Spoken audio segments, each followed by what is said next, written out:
Kami persilakan. Baik, terima kasih Mas Bubah. Masya Allah, semangat ya. Assalamualaikum warahmatullahi wabarakatuh.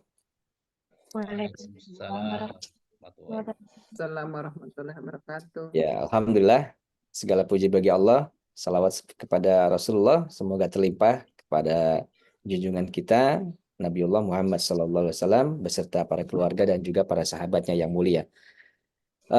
Bapak Ibu semua, Alhamdulillah kita tadi telah menyelesaikan sholat asar berjamaah ya, sholat asar bersama-sama.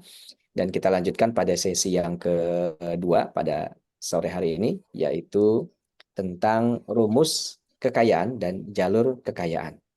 Ya, oke, saya share screen ya, Bapak Ibu.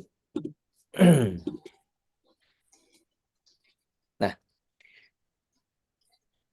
ya, rumus dan jalur kekayaan ya. Tadi kita sudah belajar tentang bahwa untuk bisa mendapatkan kekayaan, ketika kita mencari uang, mencari rezeki ya, dalam bentuk uang, kita harus mampu untuk mengendalikan dua emosi. Emosi apa Bapak Ibu? Emosi ketakutan dan emosi keinginan. Ya. Keinginan. Nah, dua emosi ini harus mampu kita kendalikan gitu ya, sehingga kita akan mendapatkan kekayaan yang hakiki. Karena memang kalau tidak mampu mengendalikan dua emosi ini, ya kekayaan yang kita dapat itu hanyalah kekayaan yang sifatnya semu begitu. Kenapa semu? Nanti kita akan pelajari. Nah, jalurnya adalah begini. Jadi membangun kekayaan hakiki itu ya. Kita mengendalikan emosi ketakutan, ya kita kemudian nanti mempelajari apa itu paradoks kekayaan. Ya. Bagaimana caranya mengendalikan emosi ketakutan? Kita pahami apa itu paradoks kekayaan. Dan kemudian kita pahami bagaimana rumus kekayaan.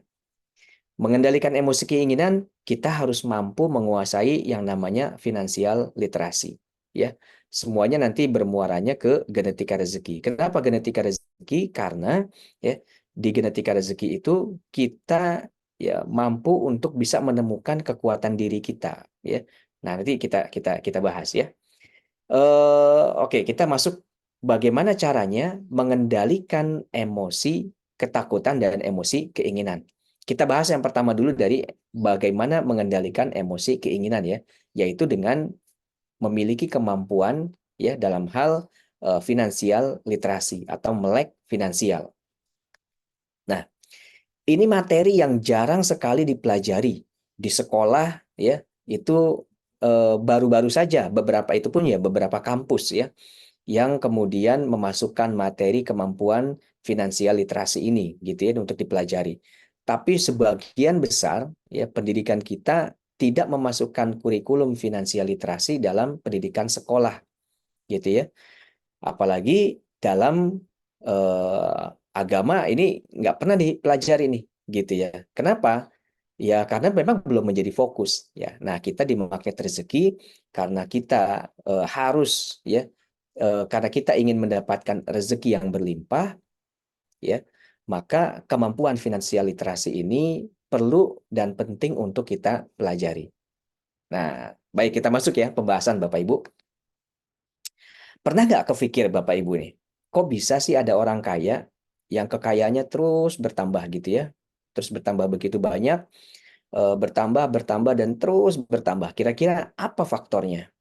Silakan coba tulis di chat ya. Apa sebabnya mereka kok bisa punya kekayaan yang demikian banyak tuh? Gitu ya.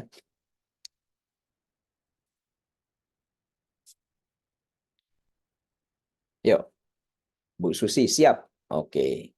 Karena pernah nggak kepikiran? Pasti pernah ya. Nah, kira-kira apa sih sebabnya? Apa sebabnya? Kenapa mereka punya kekayaan yang begitu banyak dan terus bertambah? Sedekah brutal, sedang bersedekah, punya ilmu finansial dan ada modal. Oke. Ya, beberapa orang kaya yang luar biasa itu dulunya dimulai dari ketiadaan modal ya, dari modal yang kecil atau bahkan nggak punya modal sama sekali.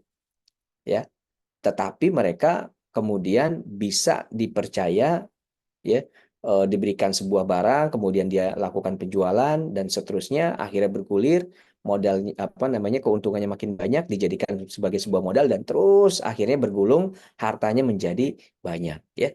Sedekah karena selalu ingat Allah. Baik, oke. Mengelola kekayaan dengan baik. Nah, betul, tapi bagaimana caranya? Ya, kenapa mereka bisa begitu? Ya, termasuk tadi itu yang para sahabat, ya, Umar bin Khattab, Khalid apa namanya Utsman bin Affan, Abdurrahman bin Auf dan seterusnya. Kenapa gitu ya? Ya. Oke, sedekah. Sedekah memberikan ya, apa namanya? Tambahan keberkahan atas harta yang dimiliki. Akhirnya Allah lipat gandakan. Oke, itu satu hal. Gitu ya. Selain hal-hal yang memang sifatnya Allah ganjar dengan pahala dan sebagainya, ya tentunya ada kemampuan teknis yang harus dimiliki oleh kita sebagai manusia. Jadi nggak mungkin juga Umar bin Khattab tanpa kemampuan teknis bisa mempunyai kekayaan yang demikian banyak. Ya, di zaman sahabat juga ada sahabat-sahabat yang kekayaannya ya biasa aja atau bahkan yang mereka kemudian memilih hidup menjadi orang yang tidak kaya begitu. Kenapa? Karena memang mereka nggak punya kemampuan teknis dan mereka ya sudah saya cukup dengan keahlian yang lain yang Allah berikan, misalnya kemampuan menghafal Quran, kemampuan menghafal hadis dan sebagainya, begitu ya. Mereka puas saja dengan itu, tetapi mereka tidak ingin eh, tidak punya kemampuan teknis ya dalam hal mencari uang lebih banyak, begitu. Menabung dengan aset yang bernilai, oke, good. Selalu bersedekah lebih banyak, tak terbatas, karena semakin banyak membahagiakan orang lain, maka lebih banyak rezeki yang masuk. Ya, ya. Faktor sedekah itu memang salah satu faktor, ya. Tetapi yang ingin kita bahas di sini adalah faktor teknisnya, ya. Faktor teknisnya sebagai manusia, bagaimana caranya kita, ya, menguasai kemampuan untuk bisa mendapatkan rezeki yang berlimpah dan terus bertambah. Nah, jawabannya, kok bisa sih ada orang kaya yang dapat kekayaan begitu banyak dan dia terus bertambah dan seterusnya? Karena sumber pendapatannya lebih dari ya satu pintu atau sumber pendapatannya dari banyak pintu. Nah, ini faktornya. Ya, ketika Bapak Ibu kita hanya punya pendapatan dari satu pintu, maka ya terukur begitu ya, pendapatannya hanya dari situ. Tetapi kalau kita mempunyai pendapatan lebih dari satu pintu, dari pintu pertama masuk, pintu kedua dapat, dari pintu ketiga, pintu keempat, pintu kelima dan seterusnya, ya, sebagaimana tadi sahabat Umar bin Khattab mempunyai banyak pintu. Kenapa? Ladang pertaniannya banyak. Apalagi Utsman bin Affan, pintunya banyak, punya properti juga, punya perdagangan juga, dan sebagainya. Jadi pintunya banyak. Ya, Abdurrahman bin Auf begitu juga, begitu ya. Selain punya perdagangan, punya properti yang disewakan, punya pasar beliau, dan sebagainya. Begitu. Nah, itulah faktornya sehingga kenapa orang yang kaya, ya, kalau kita lihat di masa kini sekarang ada orang-orang kaya yang kekayaannya luar biasa, terus bertambah, terus bertambah, terus bertambah. Kenapa? Karena sumber pendapatannya dari banyak pintu. Nah, akhirnya orang-orang ini tidak bekerja untuk mencari uang, tetapi ya karena pintu pemasukannya sudah banyak, uanglah yang bekerja untuk mereka. Ya. Nah, dari situ ya kalau ditarik benang merahnya, mereka ini mempunyai banyak investasi. Maka akhirnya orang-orang kaya itu cirinya adalah investasi. Nah, sekarang Bapak Ibu, kita ini sudah punya ciri jadi orang kaya nggak? Yaitu punya investasi. Nah, Belum. kita Mau. jadi ketawa sendiri gitu kan? Nah, ya kita Beli belum siapa tahu. mempunyai ciri-ciri tersebut ya. Kalau kita lihat umat Islam secara keseluruhan, wah itu lebih lebih dahsyat lagi bahwa kita ini tidak fokus pada investasi, kita ini fokusnya pada konsumsi gitu. Kita fokusnya pada konsumsi. Nah, ini yang harus kita ubah Bapak Ibu. Ya, kita harus menjadi orang kaya, ya. Cirinya orang kaya investasi, ya. Investasinya di mana? Nah, ini yang kita akan tiru para sahabat tadi. Investasinya mereka investasi di properti, mereka investasinya pada penjaga nilai harta yaitu emas atau dinar ya dan seterusnya. kemudian memiliki Saat ini bisnis, dinar yang memiliki usaha, berpotensi. ya, yang terus ya dijaga sehingga bisa menghasilkan ya pendapatan terus-menerus, sustain begitu ya. Nah, ini saya mau cerita sedikit. Jadi ada seorang eksekutif ya. Beliau ini gajinya 28 juta per bulan. Kaya atau tidak kira-kira? Mestinya makan kaya ya, punya penghasilan 28 juta per bulan. Ya, mestinya kaya nih beliau. 28 juta kan bukan angka sedikit, angka yang lumayan besar. Ya. Berapa dinar nih kalau beli dinar ya? Kurang lebih 5 sampai 6 dinar ya, bisa punya 5 sampai 6 dinar. Nah, tetapi eksekutif ini ketika dia sudah bekerja selama 11 tahun ya terus mengadukan nasibnya kepada Pak Nas, Pak Nas, apa yang salah pada saya? Saya ini sudah bekerja sebagai eksekutif ya. Eksekutif ini berarti jabatan manajerial ke atas begitu ya.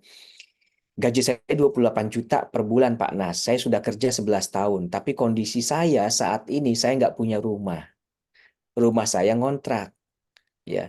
Terus uang yang ada di kantong saya, di rekening saya itu cuma 1 juta, Pak Nas. Apa yang salah dari saya? Nah, apa kira-kira yang salah Bapak Ibu? Ya, yang salah adalah yang tidak tepat adalah karena beliau ini tidak memiliki kemampuan pengelolaan uang, ya, tidak mempunyai kemampuan mengelola uang dan sebelum itu tidak memahami finansial literasi, tidak punya kemampuan finansial literasi. Nah, sehingga akhirnya ya kemampuan mengelola uang ini nggak bergantung pada besar kecilnya pendapatan.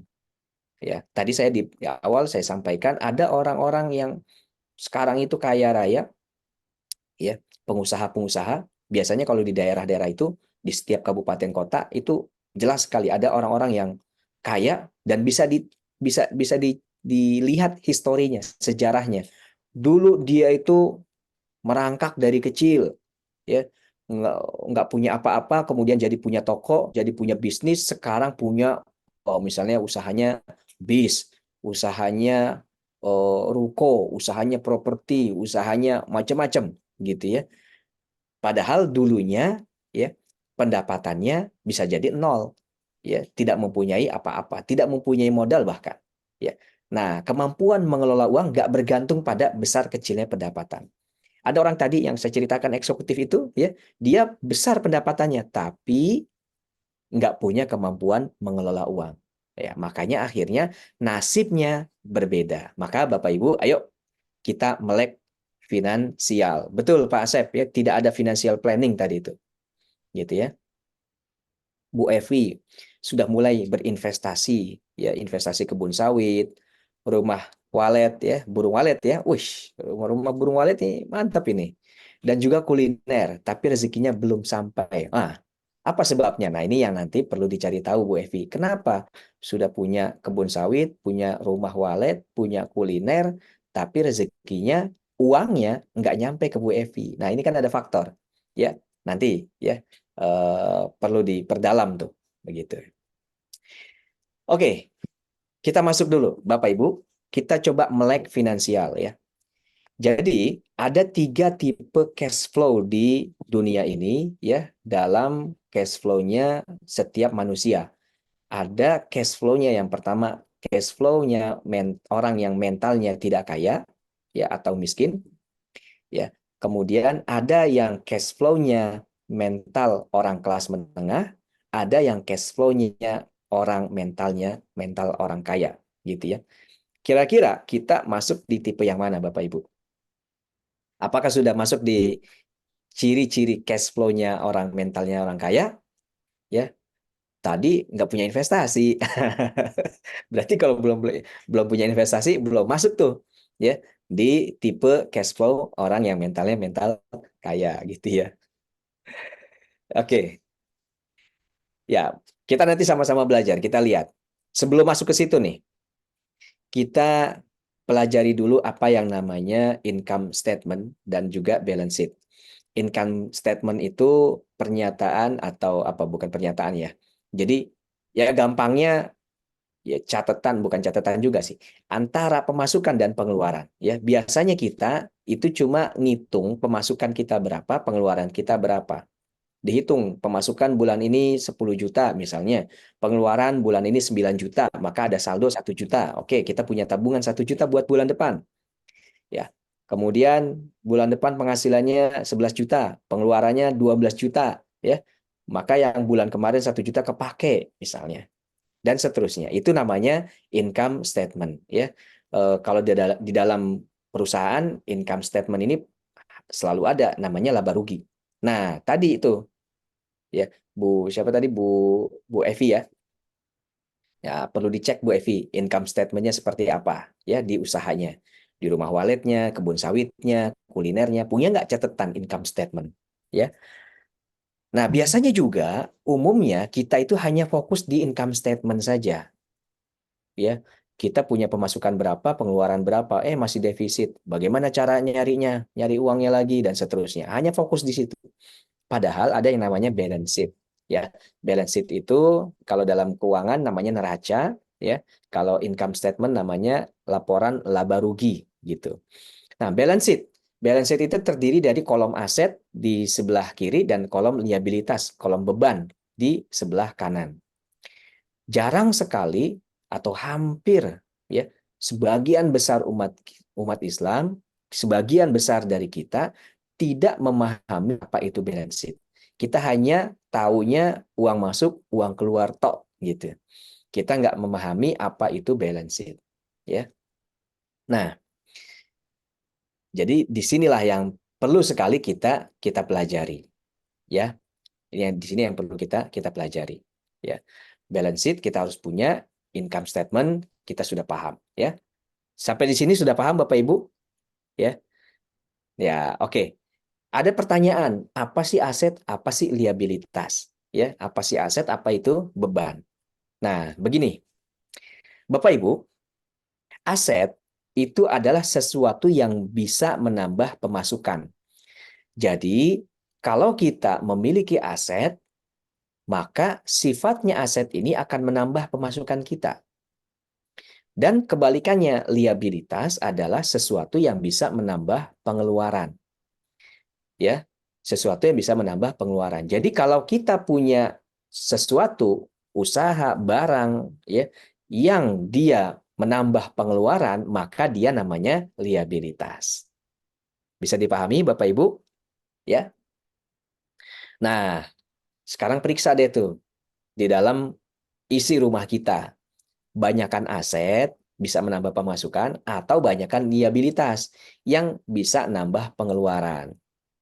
Tadi Bu siapa tadi yang mau investasi properti misalnya, ya, properti apartemen misalnya ya, investasi apartemen.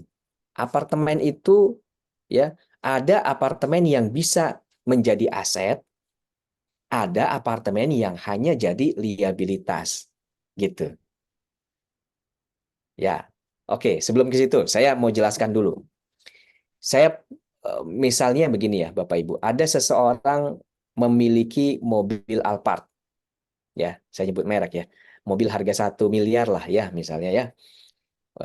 Kira-kira coba dijawab, mobil seharga 1 miliar ini aset atau liabilitas? Ayo dijawab. Liabilitas. Liabilitas. Oke, yang lain ada? Siapa yang jawab aset? Oke, liabilitas, liabilitas. Ayo silakan, boleh on audio Liabilitas. ya, untuk langsung jawab biar lebih cepat. Oke, sebagian besar dari kita mungkin jawabnya liabilitas ya. Oke, bayar pajak, ongkos bensin, perawatan, dan seterusnya.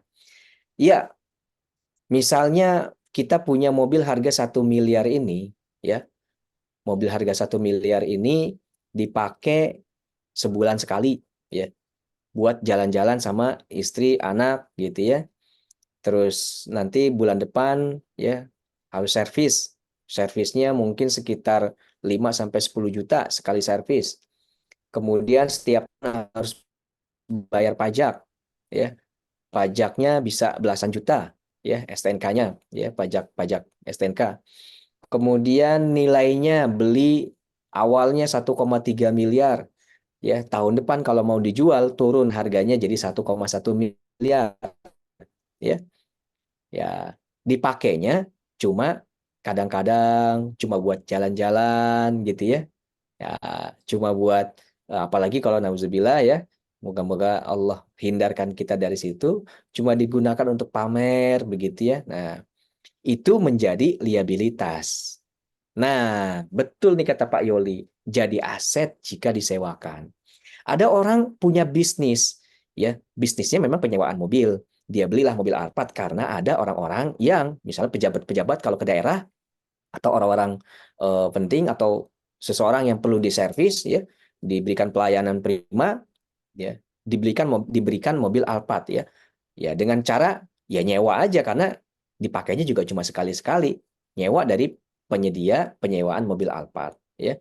Ini menjadi pemasukan bagi si pemilik mobil Alphardnya. Atau ada seorang pengusaha, dia punya bisnis ya yang eh, klien-klien atau mitra-mitra bisnisnya ini memang ya apa ya, kendaraannya juga kendaraan-kendaraan yang harga-harganya 1 miliaran begitu. Maka ketika dia misal pakai mobilnya harga-harga 100-200 juta, ya, maka proyek-proyek nggak datang ke dia. Deal-deal bisnis nggak datang ke dia. Tetapi ketika ganti mobilnya harga 1 miliaran, ya akhirnya ya mudah untuk bisa mendapatkan bisnis, bisa mendapatkan proyek, bisa mendapatkan mitra dan seterusnya, begitu ya. Nah, ini akhirnya yang seperti ini mobil Alphardnya menjadi aset. Jadi, ya, kalau kembali ke pertanyaan tadi, mobil Alphard itu aset atau liabilitas? Jawabannya tergantung, gitu ya. Tergantung. Tergantung buat apa, gitu. Kalau dipakainya sekali-sekali, ya, jarang dipakai, setiap bulan harus perawatan, bayar pajak dan seterusnya. Itu cuma jadi beban, jadi liabilitas, gitu. Maka aset-aset itu perlu kita lepas, Bapak Ibu. Kalau kita punya barang-barang seperti itu di rumah, ya, itu perlu untuk dilepas. Bapak Ibu punya motor misalnya, dipakainya sekali-kali doang gitu ya dalam 1 bulan, dipakai jarang-jarang, ya mungkin hanya sekali, hanya 2 kali. Nah itu lebih baik dilepas gitu ya. Terus naik apa dong? Kalau butuh mau keluar-keluar, naik Grab aja gitu, begitu. Nyewa aja begitu kan? Itu lebih lebih irit gitu ya, lebih bermanfaat ya daripada motornya hanya menjadi beban gitu. Tapi kalau motornya dipakai terus gitu ya, selalu dipakai, ya itu jadi aset. Kita punya misalnya TV atau punya home theater misalnya, dipakainya sekali-sekali ya. Eh, dengan dipakai setiap hari, nah itu juga beda. Dipakai manfaatnya buat apa? Buat refresh misalnya, ya, dan seterusnya. Itu juga nanti akan berbeda. Nah, balik ke definisi aset. Aset adalah sesuatu yang bisa menambah pemasukan. Liabilitas adalah sesuatu yang dapat menambah pengeluaran. Sekarang kalau saya tanya lagi nih, orang punya HP harga 15 juta, itu aset apa liabilitas? Nah, jawabannya kita sudah tahu. Jawabannya tergantung ya. Tergantung, tergantung. Tergantung buat apa gitu ya. Kalau dipakai hanya buat cekrek-cekrek, foto-foto, share-share, ya, udah cuma begitu doang, ya HP harga 15 juta itu ya cuma jadi liabilitas. Nilainya dalam 3 tahun, 5 tahun menjadi nol gitu ya. Tetapi kalau HP-nya canggih, kemudian dia bisa memanfaatkan kecanggihan HP-nya, ya hidupnya menjadi lebih dinamis ya, karena ya biasanya kan kalau HP-HP yang 15 juta begitu pasti ya responsif, cepat, bisa menampung banyak aplikasi, bisa bikin ini, bisa bikin itu dan seterusnya. Betul-betul jadi handphone pinter gitu ya, jadi smartphone ya, bukan hanya menjadi batangan saja begitu ya. Nah, itu perbedaannya ya. Jadi oke, sekarang kita sudah paham apa itu aset, apa itu liabilitas. Aset adalah sesuatu yang bisa menambah pemasukan, sedangkan liabilitas yang bisa menambah pengeluaran. Cek di rumah kita, banyakkan aset apa banyakkan liabilitas. Kurangin yang liabilitas itu ya. Kalau misalnya oh ini manfaatnya untuk bisa kita bisa lebih fresh, lebih seger, kita bisa mendapatkan energi. Ya, misalnya kita punya alat untuk aromaterapi misalnya. Kita punya AC misalnya. Nah, AC itu menjadi aset dia, bisa menambah pemasukan. Kenapa? Badan kita bisa lebih fresh, ya. Sehingga energi kita bisa lebih terjaga, pikiran kita bisa lebih fresh dan seterusnya. Itu berdampak positif pada kehidupan kita, maka itu Kita. namanya juga aset, gitu ya. Oke, sekarang kita masuk nih Bapak Ibu ke cash flow yang pertama, tipe cash flow-nya orang yang mentalnya tidak kaya atau kismin, gitu ya. Nah, orang-orang yang mentalnya tidak kaya, ketika dapat pemasukan, itu semua uangnya dipergunakan untuk pengeluaran. Bahkan beberapa orang ya pengeluarannya sudah dibayar semua, masih ada pengeluaran lain yang belum ada alokasinya, ya, belum punya dananya, gitu ya, seperti itu, ya. Dan orang-orang yang seperti ini tidak ada sumber dana untuk bisa menambah aset, tidak ada uang, ya, yang bisa dipergunakan untuk menambah aset, ya. Nah itu cash flow-nya orang yang mentalnya tidak kaya. Jadi ya hanya seperti ini saja, shoot masuk income, langsung semuanya keluar untuk pengeluaran. Begitu ya. Nah, kita begitu nggak nih Bapak Ibu? Ya, ya siapa yang yang cash flow-nya seperti ini nih Bapak Ibu ya. Kita pertama kita taubat, istighfar ya, kemudian kita doa pada Allah, ya Allah, keluarkan saya dari jebakan cash flow mental orang tidak kaya gitu ya. Dan kita keluar dari sini ya. Oke, kita pelajari yang kedua. Cash flow-nya orang yang mentalnya kelas menengah. Nah, orang-orang kelas menengah ini begini, yang tadinya dia cash flow-nya cash flow tidak kaya, kemudian penghasilannya bertambah, emosi keinginannya mengendalikan pengelolaan keuangannya. Akhirnya, ya, tadinya penghasilan 10 juta, kemudian penghasilannya jadi 15 juta. Ada tambahan berapa Bapak Ibu?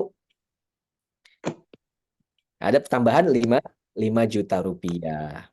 Nah, mikirlah dia, wah, saya punya penghasilan 10 juta, tadinya pengeluaran 10 juta. Sekarang ada tambahan penghasilan 5 juta setiap bulan, ya. Pengeluarannya berapa? Pengeluaran mungkin masih sama. Tapi dia mulai berpikir, saya bisa beli motor, saya bisa beli sepeda, saya bisa beli alat gym, saya bisa beli home theater, saya bisa beli kulkas yang besar, saya bisa beli mesin cuci ya, dalam satu waktu. Bisa? Bisa Bapak Ibu, gitu ya. Caranya kredit, gitu ya. Caranya beli dengan cara ngangsur, nyicil, begitu. Akhirnya apa?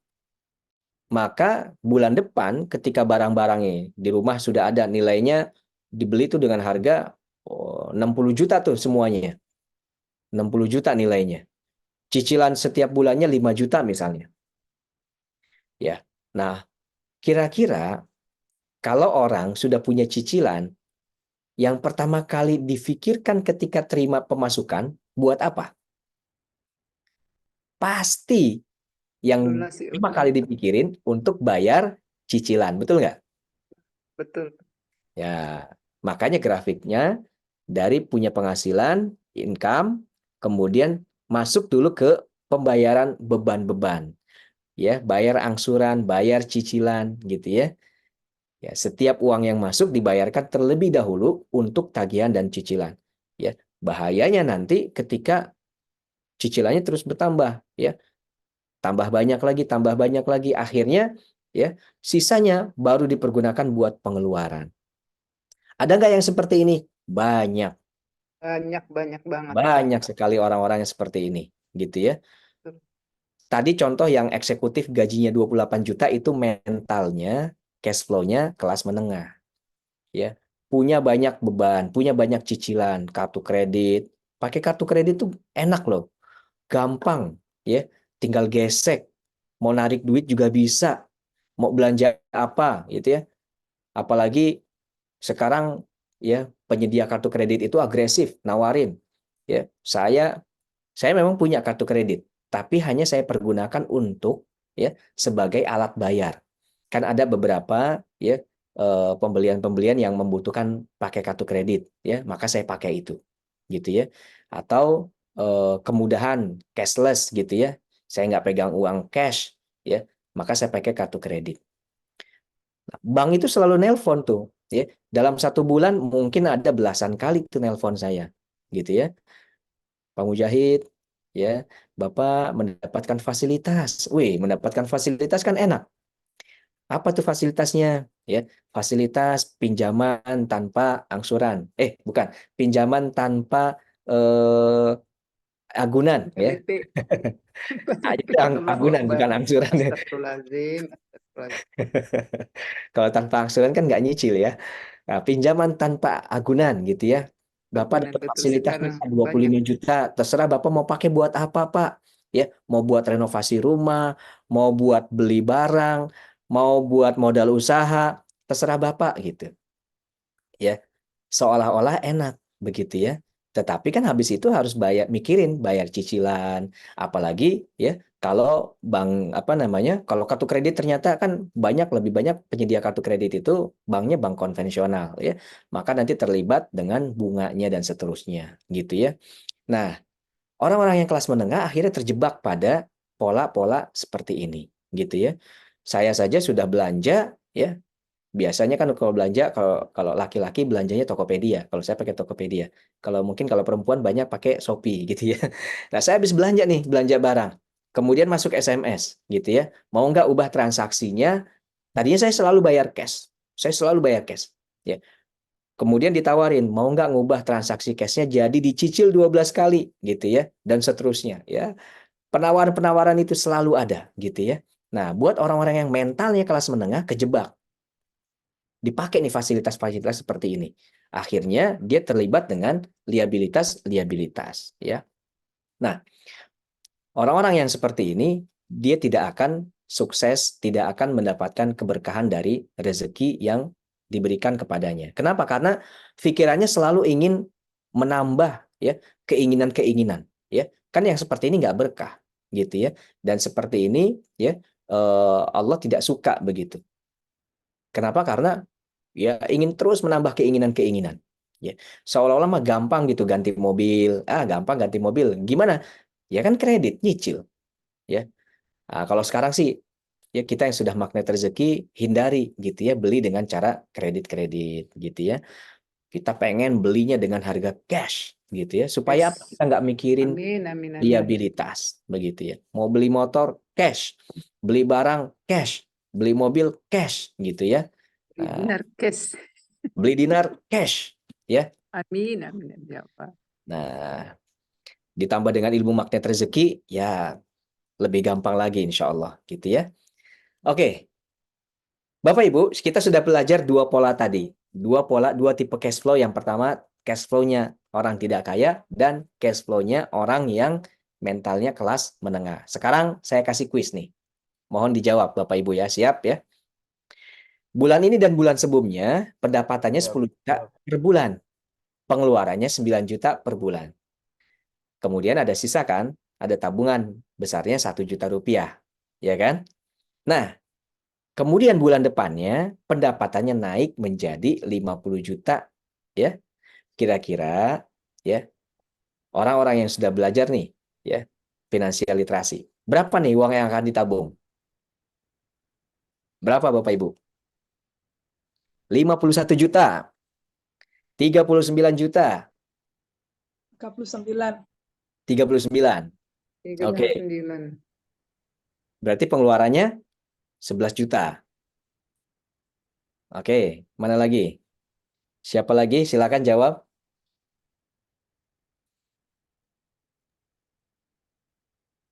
Oke. 51 juta. Ini berarti 50 tambah 1 gitu ya. Kan dapat pendapatan ya. Terus pengeluarannya kan ada pengeluaran 9 juta. Pak Dino 41 juta. Nah, 41 juta ini yang betul nih. Kenapa? Karena pengeluarannya dijaga hanya di 9 juta rupiah. Nah, ini baru. Kalau sudah seperti ini, mentalnya sudah berubah. Bukan lagi mentalnya kelas menengah. Kalau mentalnya kelas menengah, pendapatan bertambah, keinginan dia bertambah. Ya, kalau mentalnya kaya, pendapatan bertambah, keinginan tetap sama. Maka pengeluarannya tetap dijaga di 9 juta, yang ditabung sama dia 41 juta. Buat apa? Nah, macam-macam lah. Bisa buat ditabung, bisa buat investasi, bisa buat macam-macam. Oke, good. Terima kasih ya partisipasi dari mengikuti kuis ya. Siapa berani? Oke, kita lanjut. Selanjutnya, Bapak Ibu. Nah, ini ada namanya istilahnya jebakan perlombaan hamster. Jebakan perlombaan hamster. Tahu hamster ya? Jadi kalau hamster itu kan biasa ditaruh di kandang, kan ada rodanya ya. Kita biasanya dikasih roda tuh yang buat dia lari ya. Nah, hamster nih naik di situ dia lari. Tut gitu ya. Dari pelan-pelan semakin lama semakin kenceng dikira udah nyampe Monas. Padahal dia masih di situ-situ aja gitu. Nggak kemana-mana dia. Turun dia capek gitu ya. Nyampainya di situ-situ lagi. Kirain udah kemana? Nah, sama tuh orang-orang yang mentalnya ya tidak kaya dan kelas menengah, ketika dia bertambah penghasilannya, dia kira dia sudah menjadi orang yang kaya, ya. Tetapi ternyata karena uang yang dipergunakan untuk semuanya buat pengeluaran atau buat menambah liabilitas, maka ya dia cuma di situ-situ aja sebetulnya posisinya, nggak berubah, ya. Suatu saat akan menemui persoalan seperti tadi cerita eksekutif bergaji 28 juta. Atau kemarin ketika COVID, ya ada orang yang penghasilannya tadinya 80 juta rupiah. Karena lockdown, dipangkas gajinya jadi separohnya, 40 juta rupiah. Ya, buat kita mungkin, aduh 40 juta kan masih banyak, nggak ngefek lah mestinya. Tetapi karena liabilitasnya dia sudah terlalu banyak, ya akhirnya pengeluaran itu ya lebih besar daripada penghasilannya, ya pengeluarannya lebih besar, liabilitasnya cicilan-cicilan yang harus dibayar juga lebih besar, akhirnya dalam waktu 1-2 bulan ekonominya langsung ya ambruk begitu ya, langsung tidak stabil, langsung menjadi tiba-tiba seperti orang tidak kaya gitu. Nah, padahal tadinya gajinya 80 juta sebulan eksekutif begitu. Nah, ini udah level-level direksi gitu ya, gaji 80 juta itu di Jakarta. Nah, Bapak Ibu, jadi kita hindari jebakan perlombaan hamster. Kita harus keluar dari situ, kita harus menjadi orang yang mentalnya kaya. Nah, gimana kalau orang yang mentalnya kaya? Tadi tuh, ya, kalau orang yang mentalnya kaya, cirinya adalah investasi. Cirinya investasi. Investasi, ya, kemudian pada aset-aset yang bisa mendapatkan pemasukan. Ya, makanya akhirnya ketika dia dapat pemasukan, ya, dapat pendapatan, yang difikirkan pertama kali adalah saya mau investasi apa. Masukin tuh duitnya ke aset investasi. Kemudian dari investasi ini kan menghasilkan pendapatan, ya, mendapatkan pemasukan, dapat lagi pemasukan di sini. Begitu seterusnya, ya, begitu seterusnya, ya. Akhirnya pendapatannya terus bertambah karena pengeluarannya dijaga tetap, atau kalaupun naik, tapi naiknya nggak seperti kenaikannya pemasukan, lambat gitu. Pengeluarannya tetap dia humble. Makanya kalau kita lihat orang-orang yang kaya-kaya itu rata-rata yang kayanya beneran ya, itu sederhana gitu.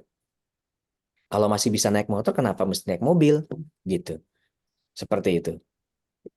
Kalau mobilnya ya dirasa mobil harga 100-200 juta, kenapa saya mesti beli mobil yang harganya 1 miliar, 2 miliar? Gitu. Jadi betul-betul dikaji gitu sama orang-orang kaya itu, ini beli jadi aset atau beli liabilitas. Begitu. Makanya akhirnya juga asetnya terus bertambah banyak, liabilitasnya ya juga sedikit gitu, tetap berkurang ya. Kalaupun ada ya nggak banyak gitu ya, nggak menjadi liabilitas yang demikian besar. Nah, akhirnya begitu nih cash flow-nya orang kaya. Nah, mudah-mudahan Bapak Ibu, kita dengan kita sekarang belajar level up rezeki pada 4 hari ini ya, dan hari ini kita belajar tentang finansial literasi, kita akan bergeser, ya, pola cash flow-nya menjadi pola yang seperti ini, ya. Minimal pertama kali ketika kita punya pendapatan yang kita pikirkan kan kita harus jadi kaya nih. Yang kita pikirkan dalam otak kita ketika punya penghasilan, saya mau jadikan penghasilan saya jadi aset apa? Saya mau investasikan ini kemana? Ya, sekali lagi investasi itu tidak harus dari yang besar, ya. Mulai dari yang kecil-kecil dulu, dari kecil-kecil dan seterusnya, ya.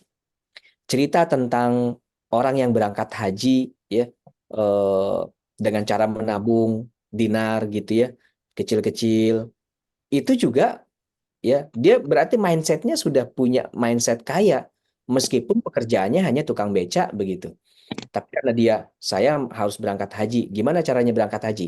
Ya, ikhtiar manusianya ngumpulin uang.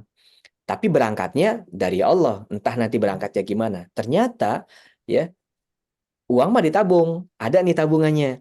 Tapi belum cukup buat daftar haji. Ya, ternyata ada orang yang mau berangkatin dia haji, gitu ya. Uangnya terjaga, hajinya tercapai, gitu ya. Nah, itu salah satu keberkahan namanya, gitu ya. Kelebihan dari umat Islam adalah Allah memberikan keberkahan, ya, pada harta yang kita dapatkan dan kita kelola, ya. Makanya pikiran pertama kali ketika mendapatkan pemasukan adalah bagaimana kita bisa menambah aset, ya. Aset-aset yang bisa menambah pemasukan. Terus aja begini terus, ya. Nah, oke, dipahami Bapak Ibu ya. Sekarang kita sudah paham bahwa kita harus menjadi orang yang cash flow-nya, ya, cash flow orang kaya nih. Seperti inilah cash flow-nya. Nah, itulah sebabnya yang kaya makin kaya, yang tidak kaya makin tidak kaya. Tetap segitu-gitu aja. Kenapa? Karena dari cash flow-nya si orang yang mentalnya tidak kaya itu, kita punya pemasukan, ya, semuanya digunakan untuk pengeluaran kan? Pengeluarannya kemana? Pengeluarannya dipergunakan ke belanja ke produk-produknya yang dimiliki oleh aset, ya, perusahaan, produk milik orang-orang kaya, ya. Kelas menengah pun begitu, dia punya pemasukan, ya, dipergunakan buat bayar liabilitas, kewajiban, belanja dan segala macam nyicil di perusahaan, di produk-produk yang dikeluarkan oleh orang-orang yang mentalnya kaya.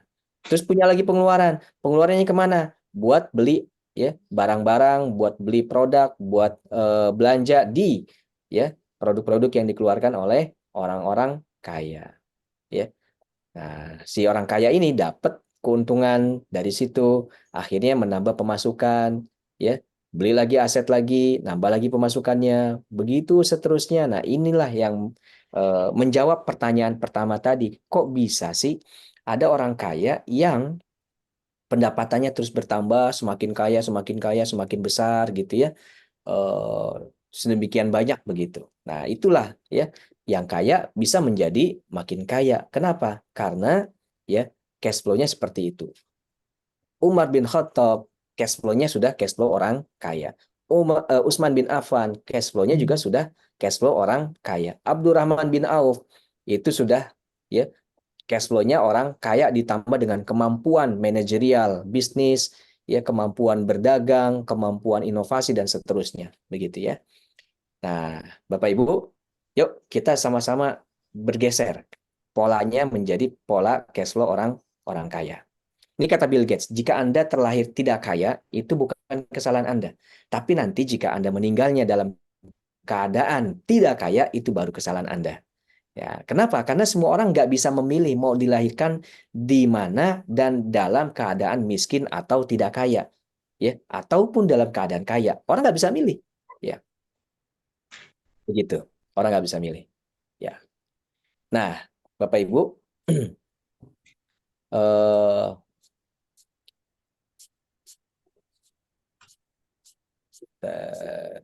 oke. Ya, begitu ya, Bapak Ibu ya. Jadi kita harus dari sekarang bergeser ke situ ya. Oke, selanjutnya tadi kita sudah belajar ya, bagaimana untuk bisa mengendalikan emosi keinginan, yaitu dengan kita memahami finansial literasi, ya.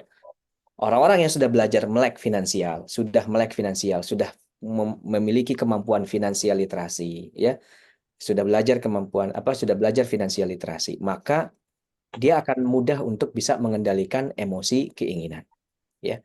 Tambahin dengan jurus kerangkeng uang. Audio nomor berapa tuh? Kerangkeng uang. Coba nanti dicek ya. Eh, Ditulis nanti di dalam grup ya. Tambahin jurus kerangkeng uang. Ya. Nah, finansial literasi. Baik, sekarang kita sudah mampu untuk bisa mengendalikan emosi keinginan. Lalu gimana caranya mengendalikan emosi ketakutan? Nah, pertama, pahami paradoks kekayaan, baru kemudian nanti kita masuk ke rumus kekayaan, ya. Dan dua-duanya nanti, finansial literasi dan rumus kekayaan, kita nanti akan masuk ke genetika rezeki. Bapak Ibu, paradoks kekayaan, ya. Paradoks itu kan sesuatu yang bertolak belakang, ya, berlawanan, ya. Nah, paradoks kekayaan, apa sih paradoksnya kekayaan? Paradoks kekayaan itu begini. Semakin banyak uang yang kita miliki, maka semakin besar kemungkinan kita kehilangan uang tersebut. Ya, ini kan paradoks namanya. Kita mau ngumpulin uang yang banyak, ya. Tapi semakin besar uang yang sudah kita kumpulin, maka semakin besar pula kita kehilangan uang tersebut. Gitu. Ini kan paradoks. Ya. Jadi kita ngumpulin buat apa dong gitu kan? Nanti habis dong begitu. Ya. Nah, untuk itu ya, makanya si Roger Hamilton bikin definisi kekayaan. Kekayaan itu bukanlah soal seberapa banyak uang yang kita miliki, ya. Tetapi kekayaan adalah apa yang masih kita miliki ketika kita sudah kehilangan semua uang kita. Bapak Ibu mungkin pernah ya dalam kondisi sudah nggak punya uang sama sekali. Nah, dalam kondisi sudah nggak punya uang sama sekali, ya, apa tuh? Ya, yang masih kita miliki pada saat itu. Ya, waktu itu pernah ada sebuah training bisnis, ya. Training bisnis itu salah satu gemblengannya seorang trainer jadi salah satu gemblengannya itu begini, ya. Orang-orang peserta training itu dibawa ke sebuah tempat, ya, di katakan pasar tumpah gitu, ya. Di pasar tumpah pada hari Minggu pagi, Ahad pagi dibawa ke sana dan mereka, ya, meninggalkan semua, ya. Jadi uangnya ditinggalin, jadi nggak punya uang sepeser pun, kemudian nggak punya alat komunikasi sepeser pun apapun, pokoknya HP-nya ditinggalin, uangnya nggak ada. Jadi hanya membawa dirinya sendiri. Ditaruh di situ, ya sebelumnya sudah dikasih ilmu. Ditaruh di situ, kemudian ya itu kan banyak orang ya, ada pasar tumpah, pasar pagi begitu. Goals-nya adalah bagaimana si orang ini bisa kembali ke tempat pelatihan. Ya. Nah, untuk kembali ke tempat pelatihan ya pilihannya bisa jalan kaki lagi, gitu ya. Cuma kan ya pulang-pulang gempor dan itu nggak jadi pengusaha namanya. Nah, atau harus naik angkot atau naik taksi. Nah, gitu ya. Terus uangnya dari mana? Kan nggak pegang uang sama sekali. Nah, disitulah kemampuan bisnisnya digembleng. Ya, lalu ya di situ ya ada orang-orang yang mampu tuh. Dia bisa melihat, saya punya apa nih pada saat nggak punya uang itu? Oh, saya punya kemampuan berbicara. Oh, saya punya kemampuan menjual. Ya, oh, saya punya kemampuan ini, saya punya kemampuan itu. Ya, ada yang ngangkatin barang, ada yang saya pinjam, mau nggak kerjasama dengan saya? Sistemnya konsinyasi, saya bawa barang Anda, saya jualin, laku, saya bayar. Oh, tapi kan Anda siapa? Saya nggak kenal Anda. Nah, ada lagi orang yang mampu meyakinkan orang sehingga dia dipercaya, diberikan, oke, nggak apa-apa, yuk bantu jual. Bantuin jual, dapat upah dari situ, dia bisa pulang. Ada yang pulangnya naik angkot, ada yang pulangnya naik taksi. Ya, berarti semakin semakin tidak lelah dia pulangnya, ya, maka itu semakin besar ya kemampuan dia untuk bisa mendapatkan uang. Nah, itulah kekayaan, gitu ya. Itulah kekayaan kita ketika kita sudah nggak punya apa-apa, terus ya, sudah nggak punya uang. Nah, apa yang masih kita miliki? Nah, itulah kekayaan kita. Ya.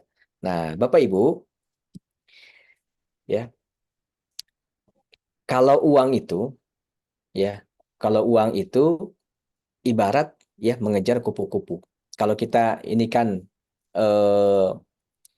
uang seperti kupu-kupu ya. Jadi kita analogikan lah ya. Kita analogikan uang adalah seekor kupu-kupu. Maka kalau kita mengejar uang itu ibarat kita mengejar kupu-kupu kan begitu.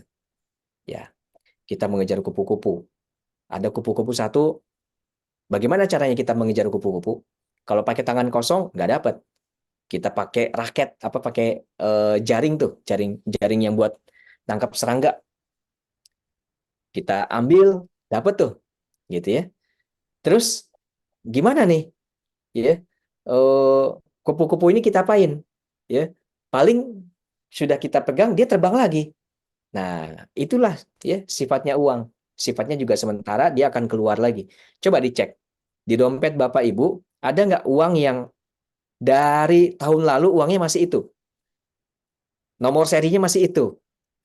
Nggak ada kan? Udah ganti kan? Nah, jadi uang yang masuk di dalam dompet kita juga sifatnya sementara. Cepat habis dan tidak berkembang. Itu cirinya kalau kita mengejar uang. Nah, kalau mencari uang ya atau mengejar uang ya itu ibarat mengejar kupu-kupu ya. Mungkin kayak nikmat gitu ya ngejar kupu-kupu karena ya indah ya terbang naik turun dan sebagainya apalagi kalau warna kupu-kupunya bagus gitu. Terus tapi ada keterbatasan kan jumlah kupu-kupu. Ternyata di sebelah ada orang yang nyari kupu-kupu juga ya. Kupu-kupunya satu dicari 2 orang.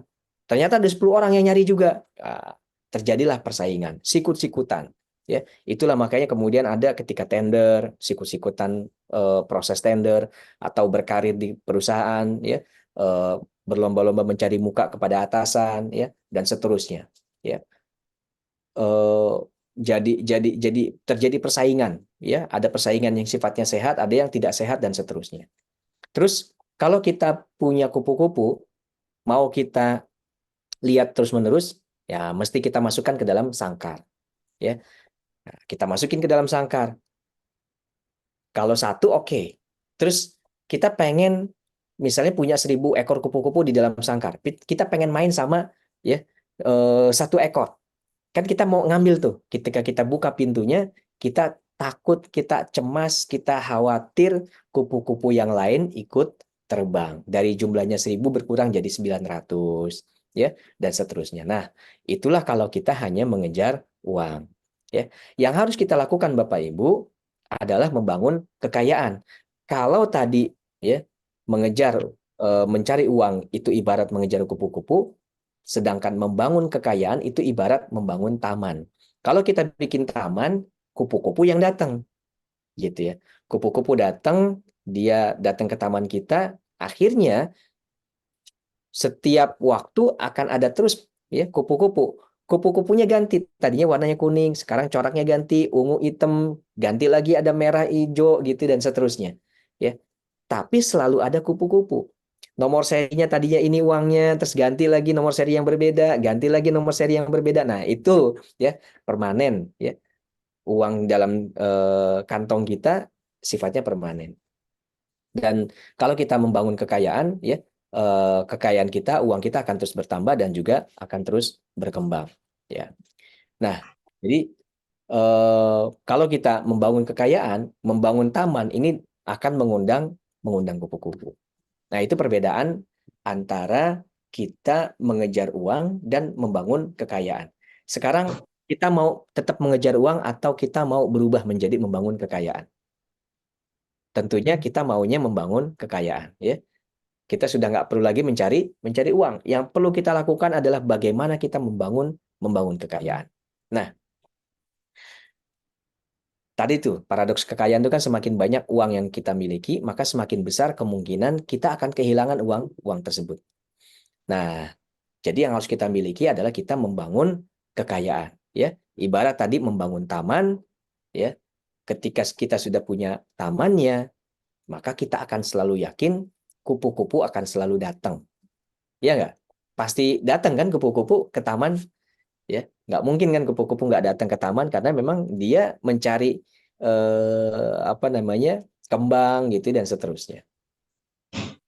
Nah, oke Bapak Ibu, dengan kita membangun taman, maka kita telah membuka perisai rezeki kita.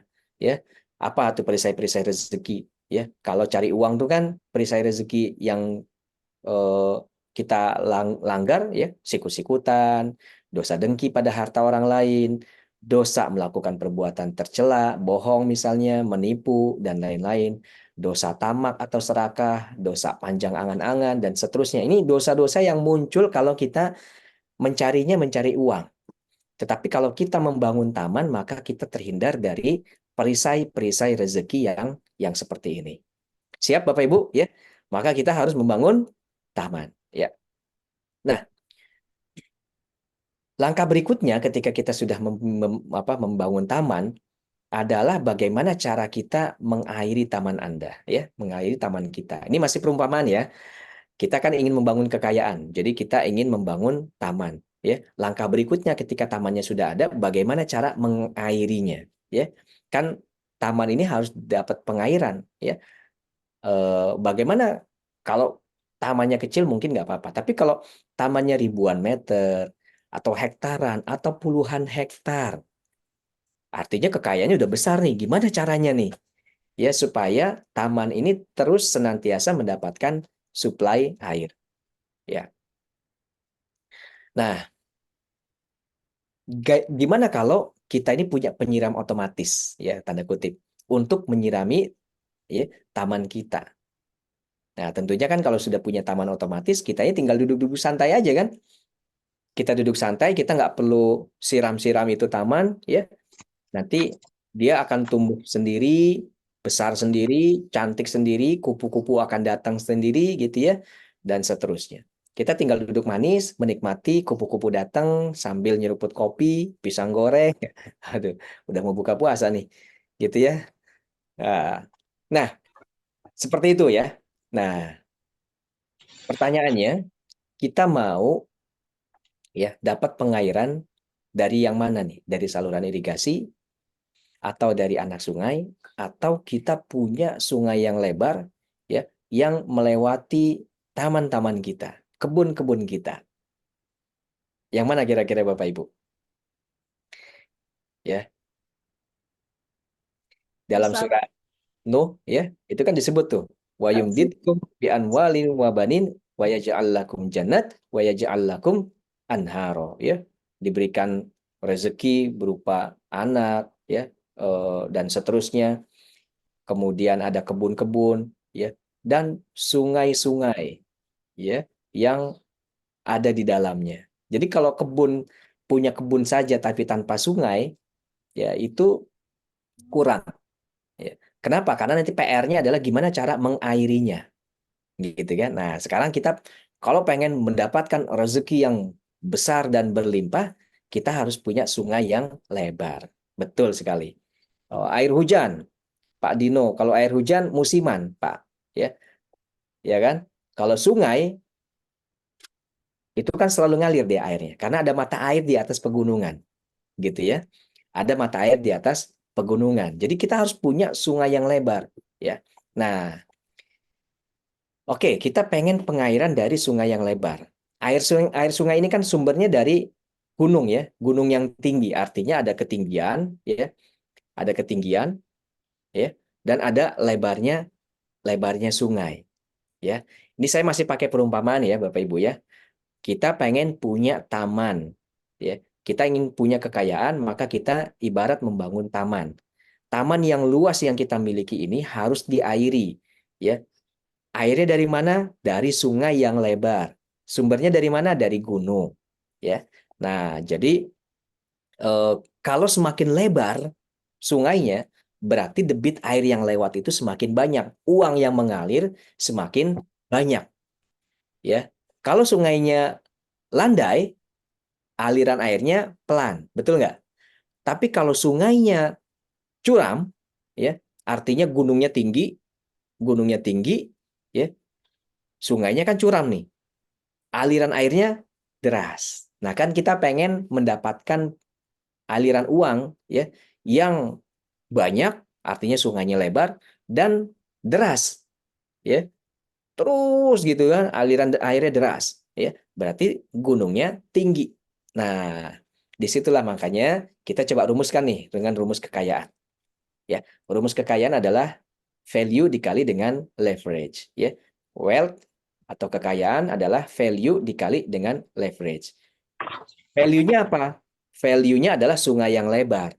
Jadi kita memang menyiapkan sungainya lebar. Buat apa? Supaya banyak uang yang bisa ngalir, supaya air bisa ngalir banyak ya. Kalau tadi kita ibaratkan ini uang ya, apa namanya? Uang itu diibaratkan dengan aliran air ya. Ya, berarti semakin lebar sungainya, maka semakin besar ya uang yang bisa mengalir di sungai kita. Itu value. Kemudian leverage, daya ungkit. Daya ungkit ini ya semakin tinggi ya, semakin tinggi. Oh, maaf, kebalik. Semakin besar value-nya, maka semakin besar ketinggian yang harus kita bikin ya. Semakin besar gunung, semakin tinggi gunungnya ya, maka semakin besar ya, semakin deras aliran air yang bisa mengalir. Sebaliknya kalau leverage, semakin lebar sungainya, maka semakin besar ya aliran air yang bisa melewati sungai kita gitu ya. Nah, kita harus punya dua-duanya, punya value, punya juga leverage ya. Kalau kita hanya punya value saja, nggak punya leverage ya, maka airnya akan tumpah-tumpah kemana-mana gitu ya. Kalau kita hanya punya leverage saja, sungainya lebar, tapi ya gerakan airnya lamban, ya tidak cepat karena gunungnya tidak tinggi, ya maka ya pelan juga kita mendapatkan kekayaan. Nah, kita rumus kekayaan adalah value dikali leverage.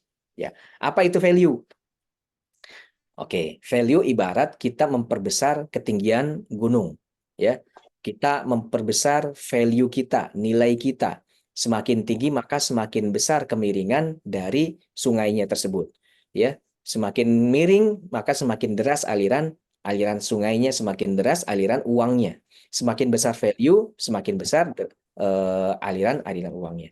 Nah, uang itu mengalir dari value yang tinggi ke value yang rendah disebabkan oleh adanya value yang tinggi ya ke value yang rendah. Bapak Ibu daftar ke webinar ini mengeluarkan uang berapa? 49.000 ya. Nah, pokoknya daftarlah ya, mengeluarkan uang.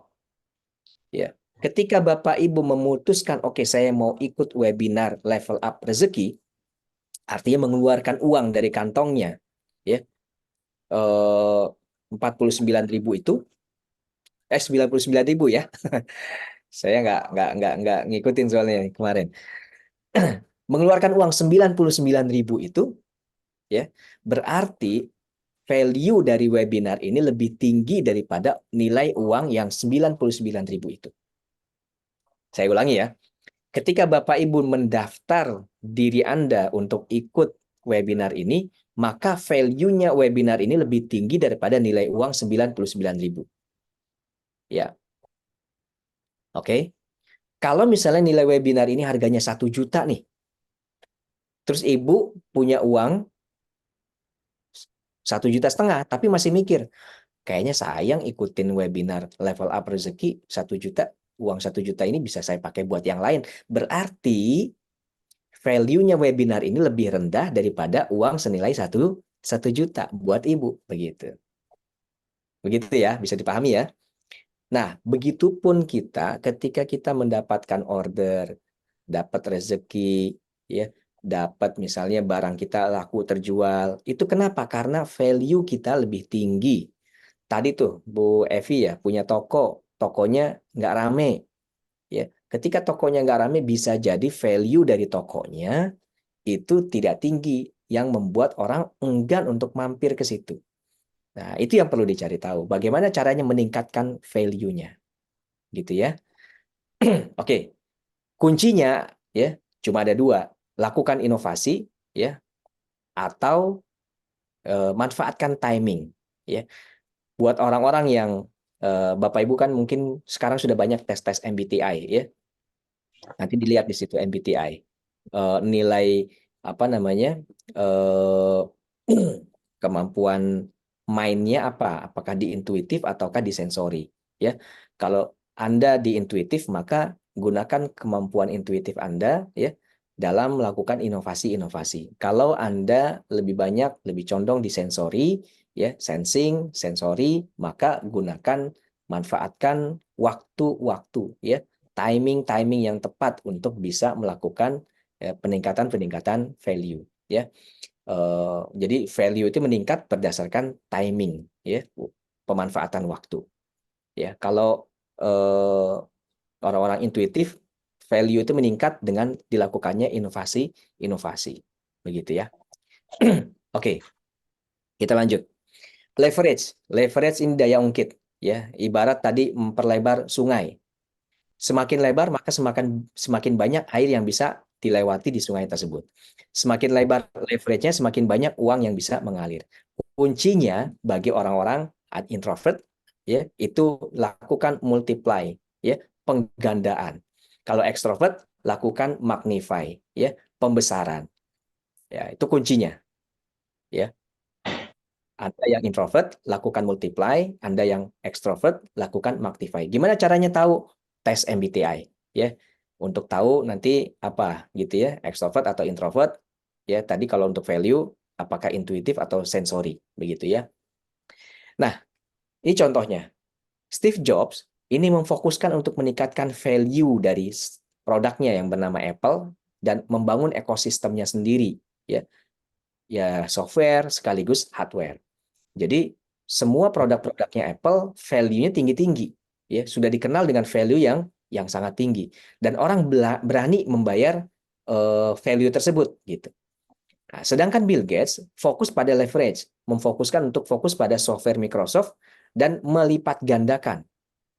Nah, melipat gandakan penggunaan software Microsoft ke banyak komputer, Dell, IBM, dan lain-lain, gitu ya. Jadi dia hanya jual software, dia nggak masuk ke hardware-nya, nggak bikin komputernya, dia hanya bikin software-nya saja, perangkatnya, Microsoft-nya. Diinstal lah, ya, Microsoft Word, Excel, PowerPoint, Office, dan sebagainya di laptop-laptop merek-merek yang lain. Bahkan ke merek Apple juga, begitu. Nah, seperti itu. Nah, itu adalah leverage, begitu ya. Oke, Bapak Ibu, ya, sudah bisa dipahami value dan leverage ya. Kita sudah berada di ujung dari materi saya pada sore hari ini, ya. Sebelum kita akhiri, saya mau kasih games leverage nih, Bapak Ibu. Oke, siapkan apa? Coret-coretan atau apa ya? Ya coret-coretan lah. Kalau ada pensil ambil, pakai kertas begitu ya. Atau mau pakai HP boleh juga ya. Gamesnya begini, Bapak Ibu. Buat sebanyak-banyaknya kalimat dari kata yang berawalan A, B, D dalam 3 menit. Contoh, A-nya Andi, B-nya itu bersama, D-nya Dani. Ya, tambahin dengan kata keterangan, pergi ke masjid. Oke, bisa dipahami Bapak Ibu? Silakan on mic ya, on mic semuanya. Ya, aku banyak duit, ABD. Ya, bisa. Ya. Lanjut, Pak. Ya, Pak Dino. Ya, buat sebanyak-banyaknya kalimat ini ya dalam waktu 3 menit ya. Oke, saya kasih timer. Saya timer 3 menit. Waktunya dimulai dari sekarang, silakan.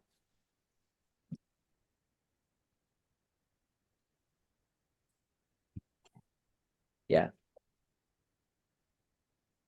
Kita belajar tentang bagaimana melakukan leverage ya. Leverage, daya ungkit, faktor kali, dan sebagainya. Ya. Allah Maha Kaya AM, Kak, bukan ABD. Ya. Anda benar, duta kesuksesan. ABD. Ya, bolehlah. Boleh. Ayah berbisnis dengan antusias. ABA. Oh, ABD. D-nya dengan ya. Oke. Dicatat Pak, Bu. Nanti dihitung. Dalam 3 menit ada berapa kalimat? Ya, di dalam kertas ya, kalau bisa Bapak Ibu semuanya. Bukan di kolom chat ya, di kertas masing-masing. Nanti bisa dikalikan. Seberapa banyak nanti hasilnya. Atau nanti dapat hadiah Pak Mujahid ya, kasih door prize deh, Emergol. Wes, Mas Buba mau bagi-bagi Iya, THR, MR Gold ya. Aku berdoa dia berikhtiar. Anak bermain duit. Oke. ya silakan di kertas saja lebih enak Bapak Ibu semuanya nanti kalau waktunya ada habis baru dilihatin.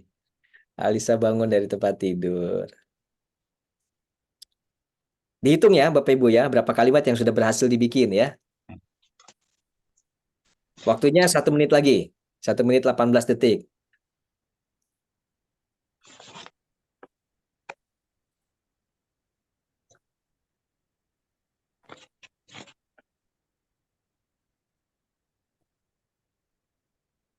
Asik bermain duit. Oh iya, memang asik bermain duit. Oke.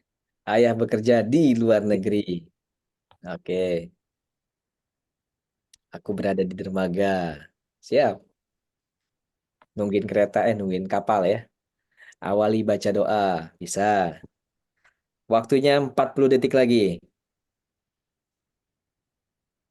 Aku berhak diundang ke Ka'bah. Amin. Insya Allah. Kayaknya Pak Dino paling banyak nih. Ya, Mas Buba ya. Lagi nulis beliau kayaknya. Ya, ya, ya. Oke, waktunya 20 detik lagi. Anda banyak duit. Ya.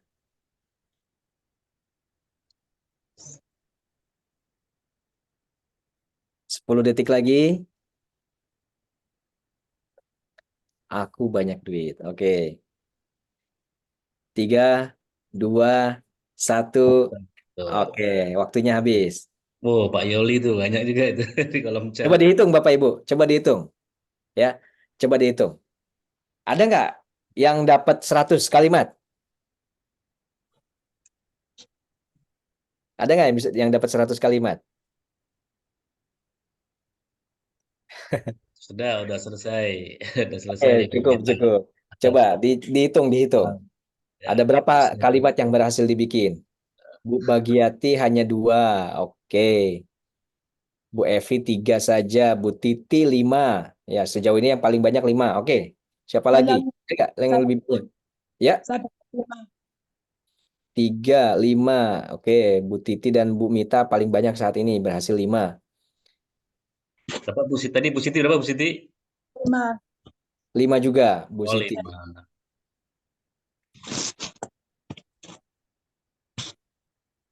Pak Dino masih ngitung, Pak Dino.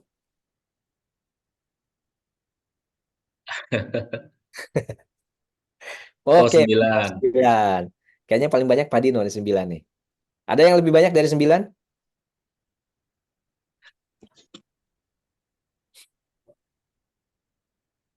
Oke, nggak ada? Ya, Oke. Mas Dino. Mas Buba, paling banyak Pak Dino nih 9. Ya, kita kunci Pak Dino ya. Oke. Nah, Bapak Ibu, tadi ya leverage daya ungkit, faktor kali ya, memperlebar sungai ya, dan bagaimana caranya kita membuat sebanyak-banyaknya kalimat ya dengan kata-kata yang berawalan huruf A, B, dan D dalam 3 menit. Ya kan? Bagaimana sebanyak-banyaknya kalimat kita bikin. Ya.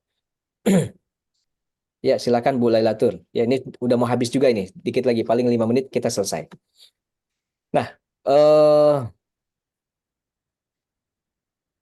oke, ya caranya gimana? Kita harus melakukan menggunakan faktor kali. Bapak Ibu, kita ini ya memang Allah jadikan kita sebagai makhluk sosial. Maka kita mesti berinteraksi, mesti berhubungan dengan orang lain, dan karenanya hubungan dengan orang lain ini harus menjadi faktor kali bagi kita. Ya, daya ungkit bagi kita.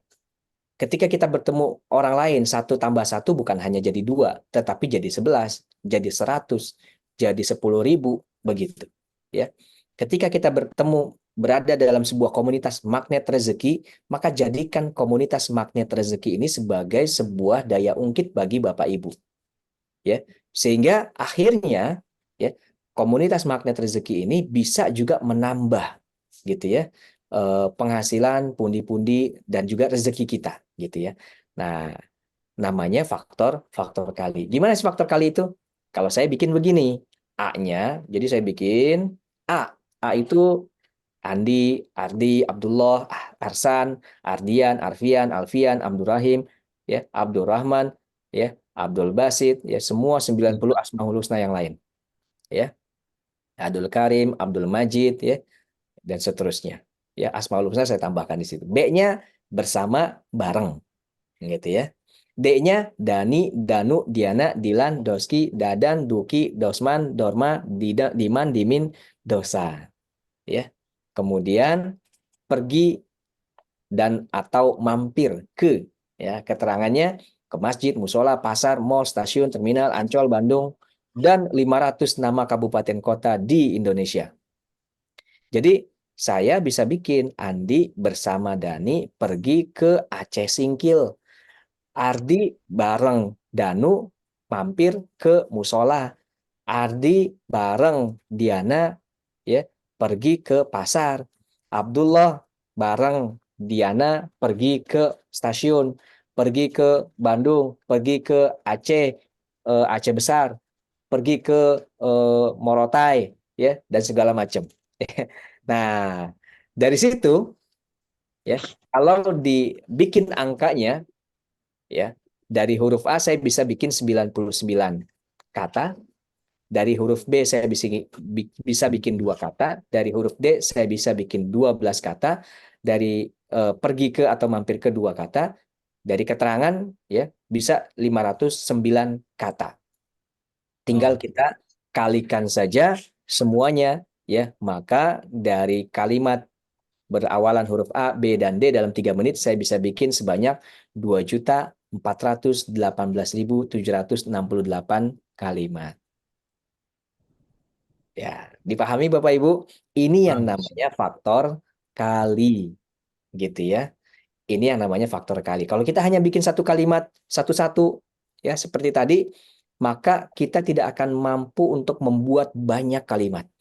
Tetapi kalau kita bikin faktor kalinya, ya, faktor kalinya apa sih? Kalau cerita faktor kalinya Pak Nas misalnya, ada yang sudah pernah dengar kan kisah Pak Nas berbisnis properti pertama kali yang sama Pak Haji, ya? Emang lu bisa, gitu ya? Emang lu punya duit? Nah, ya kan? Pernah dengar kan materi itu kan? Iya. Emang lu punya duit? Nggak punya Pak Haji. Emang gua tahu roman muka lu, gitu kan? Itu Pak Haji itu adalah leverage-nya Pak Nas.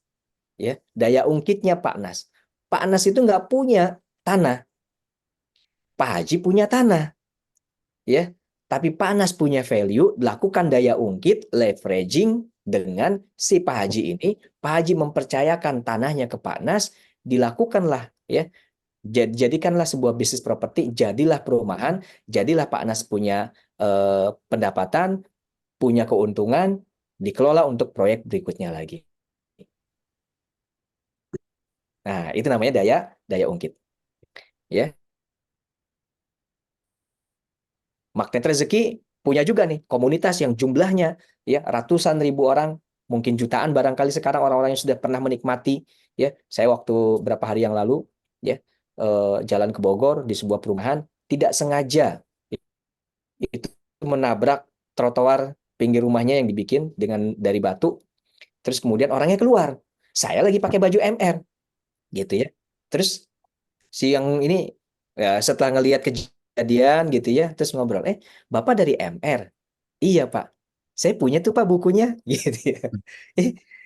Nggak pernah ikut dalam komunitas, tapi dia pernah belajar ilmu magnet rezeki, gitu ya. Nah, itu banyak sekali di Indonesia yang seperti itu. Artinya market apa namanya magnet rezeki itu memiliki jumlah apa ya orang yang apa namanya orang yang atau anggota member yang cukup besar, dan ini adalah menjadi sebuah daya ungkit yang mungkin saja bisa kita manfaatkan Bapak Ibu ya. Nah, maka dari itu ya mulai sekarang ya kita pola pikirnya kita ubah ya. Kalau tadinya kita hanya mengandalkan kemampuan kita, sekarang kita jadikan ya orang-orang di sekitar kita juga menjadi daya ungkit bagi kesuksesan finansial kita. Nah, kita sudah belajar bagaimana mengendalikan emosi ketakutan dan juga emosi keinginan. Ya, emosi ketakutan kita sudah paham tentang paradoks kekayaan. Dari situ ya, bahwa kita harus membangun taman bukan mengejar uang. Karena kalau membangun taman, kupu-kupu bisa datang kapanpun, uang bisa datang kapanpun, berapapun, gitu ya. Dan untuk itu kita harus ya punya value ya dan juga mampu melakukan leverage ya. Value-nya apa, leverage-nya bagaimana. Nah, itu nanti setiap orang punya kemampuan yang berbeda, punya kekhasan yang berbeda. Itulah makanya ya membutuhkan materi lagi nanti jurus genetika rezeki. Jadi belajar tentang genetika rezeki. Mengendalikan emosi keinginan, kita sudah belajar finansial literasi. Kita belajar finansial literasi, kita sekarang sudah mampu untuk mengendalikan emosi keinginan. Ya. Terus bagaimana caranya supaya kebutuhan-kebutuhan kita bisa terpenuhi? Nah, kita berarti harus meningkatkan kapasitas kita. Ya, kapasitas diri kita tingkatkan, kemampuan diri kita, skill teknis dan sebagainya. Tapi yang efektif adalah kita ketahui dulu kita genetika rezekinya apa, baru kemudian kita pertajam kemampuan teknis kita di situ supaya ya Allah lebih bisa ya memberikan kekayaan yang berlimpah buat kita sebagaimana para sahabat terdahulu. Ya, demikian itu yang bisa saya sampaikan.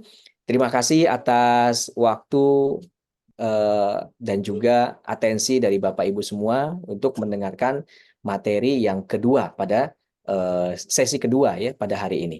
Semoga apa yang saya sampaikan tadi bisa bermanfaat buat Bapak Ibu semua dan menjadi jalan ya untuk kita melakukan level up bagi rezeki kita. Demikian kurang lebihnya saya mohon maaf. Billahi taufiq wal hidayah. Wassalamualaikum warahmatullahi wabarakatuh. Saya kembalikan kepada Mas Bubah selaku moderator. Silakan Mas.